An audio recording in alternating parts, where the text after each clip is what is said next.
तर मी त्यांना आतापर्यंत 70,000 रुपये भरले. काय कोणाला? हिंदूच्या फायनान्सला. अच्छा. तर माझ्याकडे फक्त त्यांच्या अकाउंटला 16,000 रुपये दाखवले. काय स्टेटमेंट त्यांचं 16,000 रुपये माझ्याकडे निघतंय. तर ते काय मला म्हणजे तर तुम्ही मला 49,000 सेंड करा. मला त्यांनी 5-6 दिवस झाले मला तो माणूस त्रास देऊ राहिलाय. मी 25 तारखेला मी क्लिअर करतो. अच्छा. इतका त्रास देऊ राहिला ते माणूस मला. ते काल आता येऊन गेला मी तुमची गाडी उचलतो हे करतो ते करतो. मी बारामतीला सांगितलं त्यांना का मी मला जरा 20-25 दिवस टाइम द्या. मी पैसे करून भरून टाकतो. 49,000 भरा म्हणजे मला लय त्रास देते ते. असं झालेलं आहे. सेटलमेंट लगेच म्हणतो तुमची गाडी उचलतो हे करतो. आता माझ्या फक्त अकाउंटला 16,000 रुपये दाखवले. 69,000 भरले टोटल. अच्छा. तो माणूस आहे ना मला जमत खाऊन द्या. नुसता फोन करतो. अच्छा, म्हणजे तुम्हाला फक्त बाकीचा अमाऊंट किती टाकायचं आहे त्यांना? मला फक्त माझ्या अकाउंटला हिंदूच्या फायनलला 16,000 रुपये दाखवतात. 85,000 मधून 16,000 फक्त बाकी माझ्याकडे. ते मला दंड मागून 30,000 रुपये एक्स्ट्रा मागतात. म्हणजे मी द्यायला तयार आहे पण माझ्याकडे आता पैसे नाहीत. मी आता 7 तारखेला 10,000 रुपये सेंड केले फोन पे नाही का. तर त्यांची केस तिकडे बारामती केस तिकडे गेली मुंबईला. ते गुप्ता म्हणून ते सारखाच फोन करतो. काल मी फोन केला आताही फोन केला. काल तिकडे याला गेलो मी बारामतीला. तो माझं तो ऐकायलाच आहे. नुसताच त्रास देतो मला तो. अच्छा, त्यांचं नाव काय आहे? गुप्ता नाव आहे ना. तुम्हाला नंबर सेट करू का मी? त्याला मी बोललो तर तुम्ही कोणाला फोन फोन काय फरक पडत नाही. निष्ठा जम दाखी देतो. ऐकत नाही माझं अजिबात तो. एक तर मला बीपीचा त्रास आहे. अच्छा अच्छा. आणि तुमचं नाव काय? राजू कांबळे. अच्छा, ठीक आहे. का मला नंबर मेसेज करा. टेक्स्ट मेसेज करा. बोलतो मी त्यांना. मी त्याला म्हणलं फक्त मला आता मी बँकेचं लोन काढतोय. 25 तारखेला मला भेटणार आहे पेमेंट. पुढच्या महिन्यात 25-26 भेटणार पेमेंट. मी त्यांना म्हणले मी एकडे भरतो. मग मला तुम्ही येऊ द्या. काय चुकलं माझं? एवढे पैसे काय भरले. आता तुमचे 16,000 आणि 40,000 मी भरतोच म्हणलं ना. तिथंच बाकी राहिलेलं लॉकडाऊन मधलं पेमेंट आहे माझं. काय असं आहे. त्याचे माणूस मला दमच देतो. दिसता काय करावं समजा. चालतंय मी सांगतो टायमिंग. त्यांच्यासोबत बोलणं झालं तुम्हाला कॉल करतो. कुठून बोलताय तुम्ही? मी याच्यावर बोलतो बारामतीकडे. बरं चालतंय. मला नंबर पाठवून द्या. बोलतो मी त्यांना. ठीक आहे. हो. हॅलो, गुप्ता बोलताय का? हा, कोण? विशाल भंडारे बोलतोय, टायगर ग्रुप महाराष्ट्र राज्य. काय बोलतोय? विशाल भंडारे बोलतोय म्हटलं, टायगर ग्रुप महाराष्ट्र राज्य. बोला. आपल्याकडे कंप्लेंट आली. राजू कांबळे तुमचं आणि त्यांचं बोलणं झालं ना. ते पैशाचा काहीतरी विषय आहे तुमचा, बरोबर? पैशाचा आमचा विषय नाहीये. पैसे हिंदूच्या डीलर मधून त्यांनी फायनान्स केला. फायनान्सचे पैसे भरत नाहीये ते. अच्छा, किती थकलेत त्यांच्याकडे? 49,500 रुपये त्यांचं सेटलमेंट. त्याने स्वतः सेटलमेंट काढलाय. सेटलमेंट काढून त्यांची ऍक्च्युली गाडी आहे. व्हेकल लोन आहे. तर व्हेकल लोनवर त्यांनी लोन घेतलाय आणि त्या दिवशी 15-20 दिवस अगोदर त्यांची गाडी रेपो झालेली आहे. तर त्या लोकांनी आम्हाला कॉल केला की यांची गाडी रेपो होतीये तर काय करायचं. मग आम्ही कस्टमरला कॉल केला. कस्टमर आम्हाला रिक्वेस्ट केला की सर माझी गाडी जी आहे ना रेपो करण्यासाठी स्टॉप करा प्लीज, कारण की मी पेमेंट करायला रेडी आहे. मला 2 दिवस द्या. मग 2 दिवसात मग पेमेंट करतो. अच्छा. मग नंतर आम्ही बोललो ठीक आहे 2 दिवस देतो आम्ही गाडी थांबवली. आम्ही रेपो होऊन दिली नाही गाडी. 2 दिवसानंतर परत कस्टमरला कॉल केला. कस्टमर बोला सर अजून 2-3 दिवस द्या मला, मी पेमेंट करतो. ठीक आहे 2-3 दिवस अजून दिले. परत असं करता 20 ते 15 दिवस झाले. आता कस्टमर ती थर्ड अटेम्प्ट मध्ये कस्टमर बोलतो की मला सेटलमेंट काढून द्या.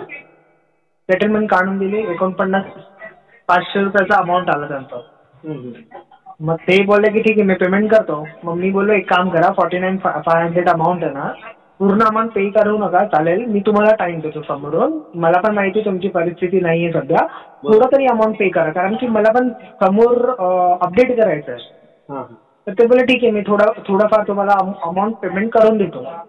थोडं मध्ये पण ते बोलायला लागले की नाही माझं आता कंडिशन नाही, मी आता पेमेंट नाही करणार. थोडे पण पॉसिबल नाही होणार. मी त्यांना बोललो की सेटलमेंट आलाय तुमचं, सेटलमेंट एक टाइम पर्यंत असतात. मग ते कॅन्सल होऊन जाणार. मग परत मी तुम्हाला वेवर देऊ शकत नाही. ऑलरेडी वेवर दिले. अच्छा.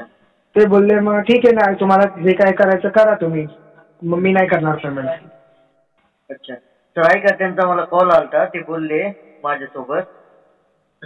त्यांना तुम्ही त्यांनी बँकेमध्ये पण टाकलंय लोन साठी. त्यांचं पण काय बोलतात, त्यांनी बँकेत पण लोन साठी सगळ्या गोष्टी केलेल्या आहेत. हा केला असेल, पण मग आता कसं आहे की एक टाइम असतात ना, बँकमध्ये पण एक टाइम असतात पेमेंट करायला.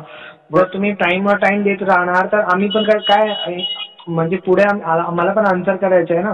तुम्ही थोडं तरी ट्रान्झॅक्शन करून द्या, ताकी मी पुढे जाऊन बोलू शकतो ना की हा बाबा ठीक आहे, कस्टमर जेन्युइनली कस्टमर रेडी आहे पेमेंट करायला. पण ते थोडं पण एक्सेप्ट हे नाही करणार, रिस्पॉन्स नाही करणार, तर मग कसं आम्ही हेल्प करणार. बरोबर आहे ना. चालतंय सर, त्यांना 25 तारखेचा तुम्ही टाइम द्या. आणि तुम्हाला आता किती टाकायला लावू त्यांना मी? काय बोलताय? मी म्हटलं त्यांना तुम्ही 25 तारखेचा टाइम द्या, त्याच्यामध्ये ते सगळं पेमेंट पाठवते.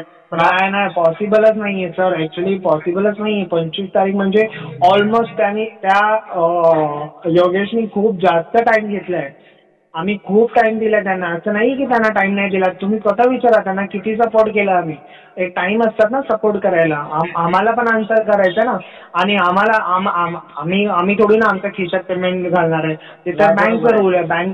बँकचा रूल जे असेल ते लोक करणार. आम्ही फक्त बोलणार की हा ठीक आहे.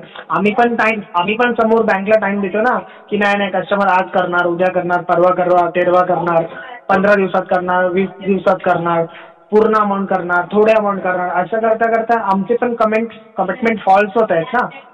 बरोबर आहे.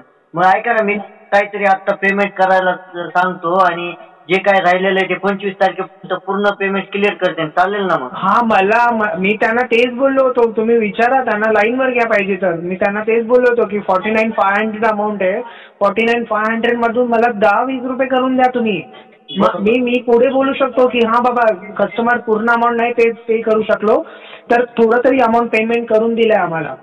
हे तरी बोलायला चान्स पाहिजे ना मला. ते पण रेडी नाहीये पेमेंट करायला. ते कधी पण कॉल केला तर उलटच बोलणार, करा तुम्हाला काय करायचं, उचलून घेऊन जावा गाडी माझी, काय करायचं ते करा. असं नसतं ना. आम्ही जर तुम्हाला कॉर्पोरेट करताय तर तुम्ही थोडा तरी आम्हाला कॉर्पोरेट करा. हा बरोबर आहे. चालतंय, मी त्यांना बोलतो. त्यांना म्हणतो त्यांना 10-20 हजार रुपये टाका म्हणतो, बाकी 25 तारखेपर्यंत सगळं देऊन टाका म्हणतो अमाऊंट. मग ते चालेल ना सर? ठीक आहे, चालेल. तुम्ही कोण बोलताय त्यांच्याबद्दल? मी विशाल भंडारे बोलतोय, महाराष्ट्र राज्य समाज सेवासाठी मी काम करतो. ऑल महाराष्ट्र. त्यांना बोला बघा, पूर्ण अमाऊंटची आम्ही रिक्वेस्ट करतच नाहीये. थोडीफार अमाऊंट आहे ना, थोडीफार अमाऊंट ऍटलिस्ट पेमेंट करा. कारण की त्या जे पण नाव त्यांचं आहे त्याने स्वतः रेपो हे केली आहे, खराब केली आहे बँक बरोबर. एक ट्रस्ट असतात ना, ते ट्रस्ट तोडून टाकला. मग मी स्वतः एकटा नाहीये, आम्ही खूप जण आहेत त्यांच्याशी बोललेले, ब्रांचमध्ये बोललेले, कोणी ऐकायला रेडी नाही. कारण की एक जे ट्रस्ट असतात ना, तेच दिलं नाही त्यांनी, ट्रस्ट तोडून टाकलं. मग एक लिमिट असतात ना ट्रस्टचं आपण. चालतंय, बोलतो त्यांना थोडंफार अमाऊंट टाकायला सांगतो. ठीक आहे, चालेल. ओके, तुम्ही मला कळवा काय अपडेट आहे, मी तुमच्याशी कॉन्टॅक्ट करतो. ठीक आहे? हो, चालतंय. हॅलो. हा बोला साहेब. झालं माझं गुप्तासोबत बोलणं. बरं ना. त्यांना काहीतरी तुम्ही थोडं तरी अमाऊंट टाकू शकताय ना? अहो, आता 7 तारखेला ज्यांना पैसे दिले त्यांना मला ते 25 तारखेला क्लिअर करतो. हा, मी त्यांना सांगितलं, ते म्हणले ठीक आहे. ते म्हटलं की त्याच्यापैकी म्हटले 1 रुपयापैकी 2 रुपयापैकी 1 रुपये जरी टाकले का तरी त्यांचा ट्रस्ट बसतो ना तुमच्यावरती, म्हणजे विश्वास बसतो ना. अहो, विश्वास मला, मी आतापर्यंत किती पैसे भरले माहिती गाडीला? पहिले 1,10,000 मी गाडी होतो, मी भरले, बरोबर ना? हा, बरोबर आहे. आणि नंतर ते तुम्ही काढलं 7,28,000 मी भरले. अच्छा. आणि परत 69,000 मी भरले. हे 2 महिन्यात मी थोडे पैसे भरले. अच्छा. आता माझ्या अकाउंटात त्यांचे फक्त 16,000 दाखवते. तर ते काय बोलतात मला, तुम्ही काय करा, मला पैसे टाका. म्हटलं माझ्याकडे पैसे नाही, मी एक लोन टाकलं की मला पैसे भेटणार आहे. तर ठीक आहे बोलले. चालते, ठीक आहे. मी बोललोय त्यांना, ते 25 तारखेपर्यंत तुम्हाला कॉल वगैरे काय करणार नाहीये. ते मला म्हणले मी तुम्हाला कॉल करत नाही, मलाच करतो म्हणले कॉल. ते काय ते 25 तारखेपर्यंत त्यांना टाकून द्या, मी घेतलाय. हो साहेब, करतो क्लिअर. नेक्स्ट फोन करतो साहेब, दुसरं काही नाही. नाही, मी बोललो त्यांना कॉल, ते आता कॉल करणार नाहीत तुम्हाला. ठीक आहे, चालतंय. ओके, थँक्यू साहेब, साथ दिल्याबद्दल. थँक्यू.